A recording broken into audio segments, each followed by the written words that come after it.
If American Tomahawk missiles fly towards Syria in the coming days, what about the blowback? I think the United States needs to be prepared for Syria to respond to an attack.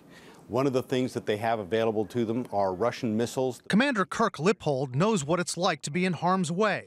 He commanded the USS Cole, hit by terrorists in 2000. Syria's ally Hezbollah managed to hit this Israeli ship with a missile in 2006.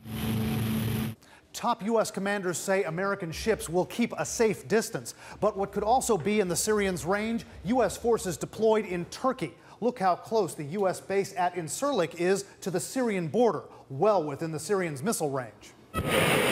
Still, Rick Francona, a former U.S. military attaché in Syria, says Bashar al-Assad is unlikely to risk striking Americans militarily. I think the risks associated with this operation are pretty limited.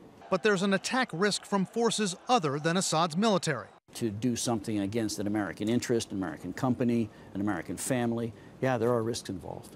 Last year, U.S. embassies in several Middle East countries were attacked. And the most serious threat of all, terrorism. Syria is a state sponsor of terrorism and has been since the list was made in 1979. So it has ties with a whole host of groups that could carry out attacks against Americans or American installations abroad. Hezbollah is among the most dangerous of those groups. Also, Iran's top Ayatollah threatened that America would, quote, definitely suffer if it launches a strike. The Wall Street Journal reports Iran has instructed militants to attack the U.S. embassy in Iraq if America strikes Syria. The Journal says the order came in a message intercepted by the U.S. from the head of the Quds Force, the unit of Iran's Revolutionary Guard known to carry out attacks abroad. But American officials have this warning for anyone who would try to retaliate, starting with Syria's president. If Assad is arrogant enough, and I would say foolish enough, to retaliate to the consequences of his own criminal activity, the United States and our allies have ample ways to make him regret that decision. Still, precautionary measures are being taken.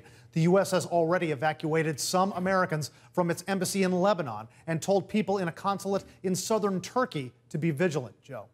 Already signs of potential blowback, but I guess the question is whether any of this would be enough to stop the United States from attacking. There's no indication that it would be enough to do that yet. The analysts we spoke to said these are all worst-case scenarios, but they have to be part of the calculus. They have to think about these things going forward because, you know, the minute you launch the Tomahawks, everybody's got to be vigilant all around that region.